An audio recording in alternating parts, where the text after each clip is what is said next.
Welcome to News Express. My name is Chidera Esom. Nigeria facing one-man rule, not one-party rule. Adewole Adebayo, ex-SDP presidential candidate.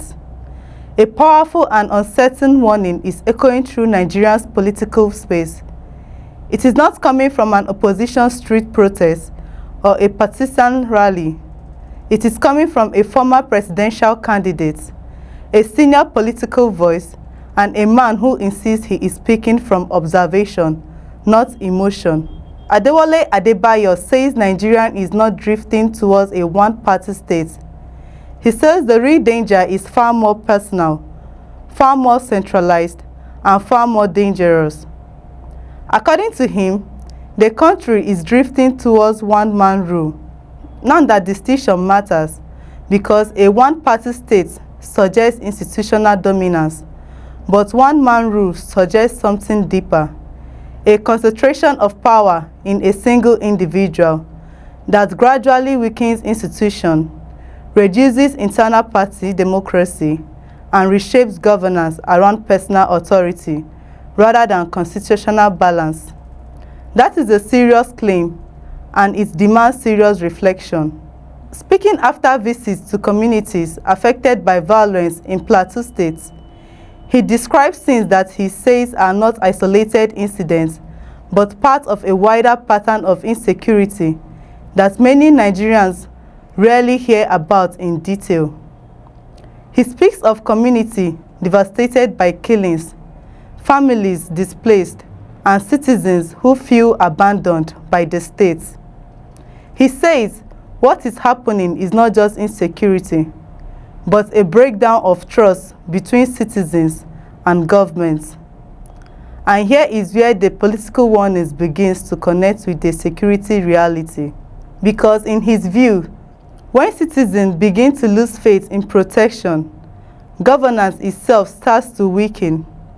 When people start to believe they are on their own, the state loses moral authority, even if it retains formal power. But the most controversial part of his argument is not about insecurity. It is about politics. He argues that the real danger in Nigeria today is not simply that one party dominates the political space. It is that power is increasingly concentrated around one center of authority, and that this concentration is reshaping even the ruling party itself. That claim raises immediate questions. Is Nigeria truly moving towards one-man rule, or is this a political interpretation of strong executive leadership in a presidential system?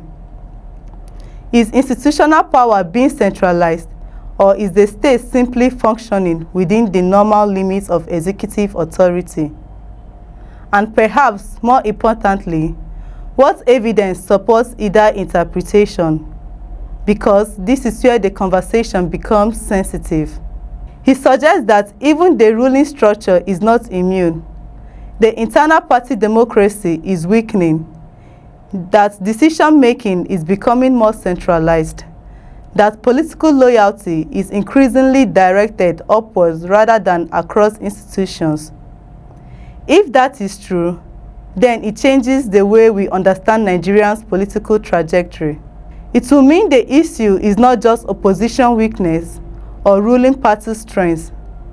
It will mean the system itself is reorganizing around a tighter center of control.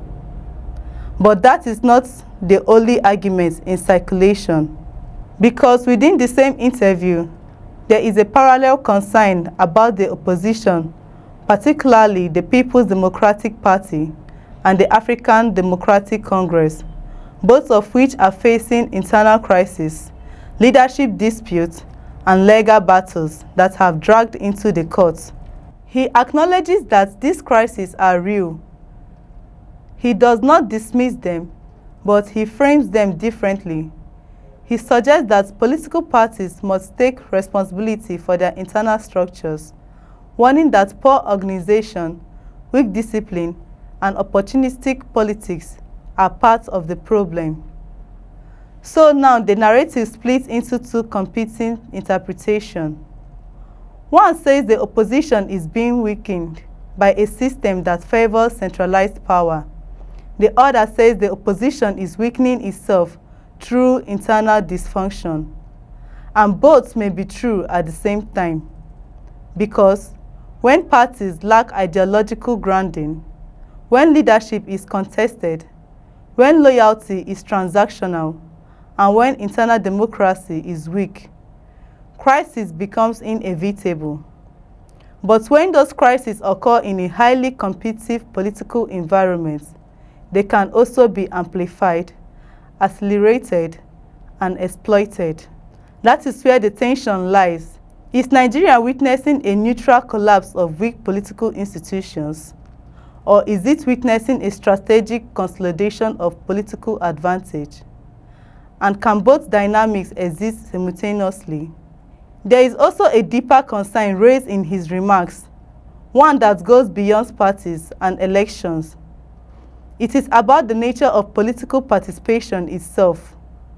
He argues that Nigerian politics has become increasingly elite-driven, with low voter turnout and declining public engagement. He points to the 2023 election as evidence that large segments of the electorate feel disconnected from the process. That raises another uncomfortable question. If citizens withdraw from political participation, who then shapes political outcomes? If elections become contests between organized elites while the majority remain passive, does democracy still reflect popular will, or does it become a managed competition among political actors? And then comes his broader warning about political identity. He suggests that many actors in the political system today are not driven by ideology, but by opportunity. That political loyalty is fluid. That movement between parties is driven by more access to power than by principle. If that is true, then party structures become less about ideology and more about platform for political mobility. And that has consequences. Because in such a system, stability is fragile, loyalty is temporary, and internal crises become easier to trigger and harder to resolve. On insecurity, his position is equally direct. He argues that leadership is a central issue, not just structures, but the quality of command, coordination, and accountability. He says communities across Nigeria are facing violence that is often underreported, and the response of government has not matched the scale of the crisis. But again, he returns to the same theme, that institutions can only function effectively when leadership is effective, and that without credible leadership, even well-designed systems will fail. So where does all of this leave Nigeria? It leaves it with competing diagnoses of the same reality. One diagnosis says Nigeria is facing a structural shift towards centralized political power. Another says Nigeria is facing institutional weakness across parties, governance system, and civic engagement. One focuses on concentration of authority. The other focuses on fragmentation of opposition and public disengagement. And both raise difficult implications for 2027, because if opposition parties remain divided, they may struggle to present a credible challenge. But if power continues to centralize, even a unified opposition may struggle to compete. So the real question is no longer just about parties or personalities. It is about balance. How much power is too much in one center?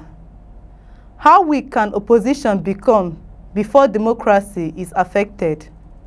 And how engaged must citizens be to keep the system accountable? These are not abstract questions anymore. They are becoming the defining political questions of this moment. And as Nigeria moves closer to the next electoral cycle, they will only become more urgent, because what is ultimately at stake is not just who wins elections. It is what kind of political system Nigeria is becoming. This is News Express. I am Chidera Esom. Have a lovely day.